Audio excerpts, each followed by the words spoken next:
দেখে নেব আগামী দিনে আপনার লাভ লাইফে কি আসছে। চলুন দেখা যাক।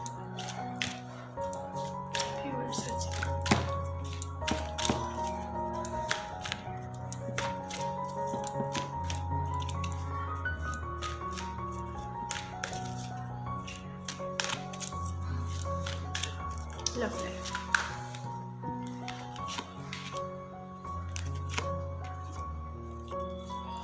ওকে। এখানে ফার্স্ট কার্ডটা এসেছে নাম্বার 3 পার্টনারশিপ অ্যান্ড অ্যালায়েন্সেস, এবং তার পরের কার্ডটা এসেছে নাম্বার 7 ডিসেপশন অ্যান্ড এনভি, এবং এখানে এসেছে নাম্বার 7 স্ট্যান্ড ইওর গ্রাউন্ড। রিলেশনশিপের ক্ষেত্রে একটু সাবধানে থাকবেন। যে মানুষটা আগামী দিনে আপনার জীবনে অফার নিয়ে আসছে সেই মানুষটা কিন্তু তার ইন্টেনশনটা আমি দেখতে পাচ্ছি পিওর নয়। হতে পারে এই মানুষটা পাস্টের কোনো পার্সন আপনার লাইফে ব্যাক করবে।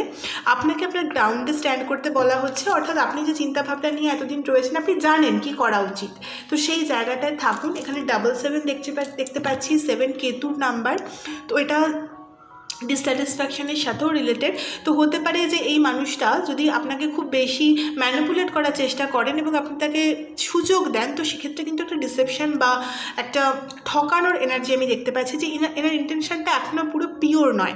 তো ওই জায়গাটা আমি দেখতে পাচ্ছি যে সামনে যে অফারটা আপনি পাবেন ভালোবাসার দিক থেকে, সেক্ষেত্রে অবশ্যই আপনাকে সাবধান থাকতে বলা হচ্ছে।